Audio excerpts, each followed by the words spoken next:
اصل میرے کچھ ولاگس ہیں جن پر لوگ کچھ اعتراض کر رہے ہیں کہ مفتی صاحب آلتو فالتو قسم کے ولاگ بنا رہے ہیں جو مفتی صاحب کی پرسنالٹی پہ جچتے نہیں ہیں. کچھ اس طرح کی باتیں آ رہی ہیں.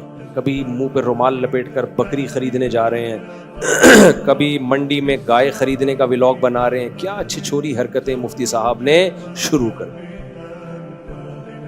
اچھا, میرا ایک بیان بھی لوگ چلا رہے ہیں ساتھ میں نا کاٹ کے کہ تم اپنے ماموں کے جا رہے ہو, تم اپنی ولاگر یہی تو کر رہے ہیں, میں اپنی نانی کے جا رہا ہوں, میں اپنے ماموں کے جا رہا ہوں, آج میں اپنی ساس سے مل. تو میں نے اس پہ ان کا تھوڑا سا ریکارڈ لگایا کہ ابے تو ماموں کے جا رہا ہے تو چلا جا, ہمیں کیوں بتا رہا ہے, تو ماموں کے جا رہا ہے تو چلا جا. چلو وہ تو پیسہ کمانے کے لیے بنا رہا ہے, آپ کے پاس اتنا فالتو ٹائم ہے, آپ بھی دیکھ رہے ہیں. ابھی ولاگرز کیا کر رہے ہیں, میجورٹی کوئی موٹیویشن نہیں, کوئی کام نہیں, بس آج یہ لگ رہا ہے, آج یہ ہو رہا ہے, آج وہ ہو رہا ہے, لوگ دیکھ رہے ہیں. تو کسی نے میرے اوپر ریکارڈ لگایا میرا کہ آپ بھی تو یہی کام کر رہے ہو, میں بکری خریدنے جا رہا ہوں. اور بھائی تم جا رہے ہو, جاؤ خرید کے آ جاؤ, دنیا کو کیوں دکھا رہے ہو آج میری مرغی نے انڈا دے دیا, آج میری مرغی کے انڈے سے چوزا نکل گیا. یہی ہوتا ہے نا ہمارے ولاگ میں, آج ہم گائے خریدنے جا رہے ہیں, آج احمد کی ٹنڈ ہو گئی ہے. تو یہ جو میرے ولاگ ہوتے ہیں نا, مرغی انڈا دے رہی ہے, آج میری مرغی نے چوزا نکالا, آج میں بھیس بدل کے بکری خریدنے جا رہا ہوں, یہ ولاگ برائے ولاگ نہیں ہوتے. اگر میں پروفیشنل ولاگر ہوتا تو اتنی بدتمیزی سے ولاگ نہ بناتا. میں جو پروفیشنل ولاگر ہوتے ہیں نا, ان کے ولاگ دیکھو, ان کا اسٹینڈرڈ اور ہمارے اسٹینڈرڈ میں زمین اور آسمان. ہمارا انتہائی تھکا ہوا کانٹینٹ ہوتا ہے, انتہائی تھکا ہوا, سمجھ رہے ہو. ابھی مجھے امریکہ میں کسی نے وہ گفٹ کیا ہے اسٹینڈ, وہ بھی پتہ نہیں کدھر گھوم گیا, تلاش کر رہا ہوں کہ مفتی صاحب موبائل ہرایا تو نہیں کرو نا, اسی موبائل سے بن رہے ہیں. اس کا مقصد ولاگنگ نہیں ہے, اس کا مقصد موٹیویشن ہے, تاکہ آپ کو جانور پالنے کی ترغیب ہو. ابھی جس نے پرچی دی نا, وہ میں نے پڑھ کے اس لیے سنائی ہے, اس کو میرے ولاگ دیکھ دیکھ کے بکریاں پالنے کا شوق پیدا ہو گیا. سمجھتے ہو, تو یہ اچھی بات ہے نا, بکری پالنے کا شوق پیدا ہو گیا. کچھ پبجی سے تو ہٹانا کم از کم.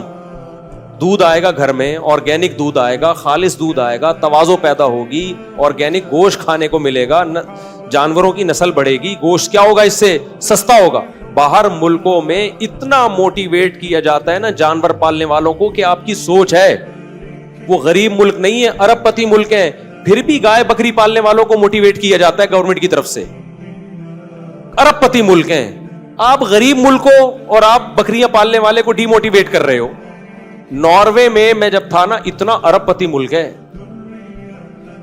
وہاں کہتے ہیں گائے پالو گے نا, گائے مر گئی تو حساب دینا ہے آپ نے, اللہ کو بعد میں حساب دو گے, حکومت کو پہلے. مری کیوں, ٹھیک ہے نا.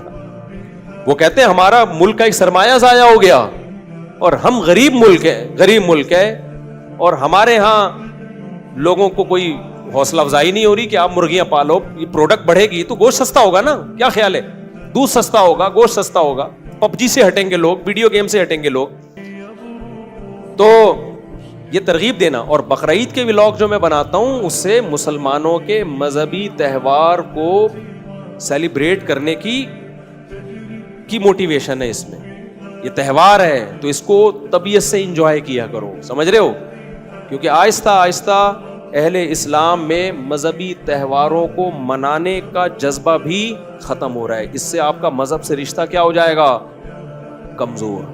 جتنے لوگ ہیں یورپ امریکہ میں, ان کو نہ عید کا پتہ چلتا ہے نہ بقرعید کا پتہ چلتا ہے. ایک بات بیان کر کے بس میں یہ ٹاپک ختم کرتا ہوں. دیکھو, مذہب جتنا بھی کمزور ہو جائے نا, سب سے آخر میں پتہ ہے کیا چیز چھوٹتی ہے, مذہب کے تہوار. ہندو جتنا بھی سیکولر ہوگا, اپنی جو مذہبی عید ہے اس میں وہ اپنا ہندو ہونا ثابت کرے گا. عیسائی سیکولر ہو گئے, ایتھیسٹ ہو گئے, کرسمس کے دن وہ عیسائی بنتے ہیں.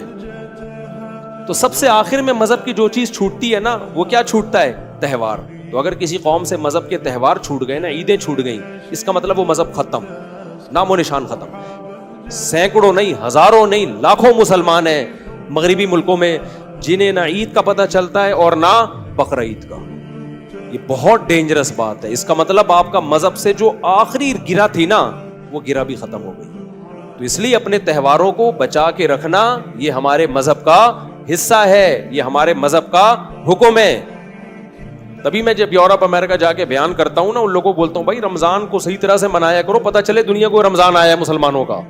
کرو دعوتیں ایک دوسرے کی, اجتماعی افطاریاں کرو, عید کو صحیح طبیعت سے منایا کرو, پتہ چلے عید کا دن ہے.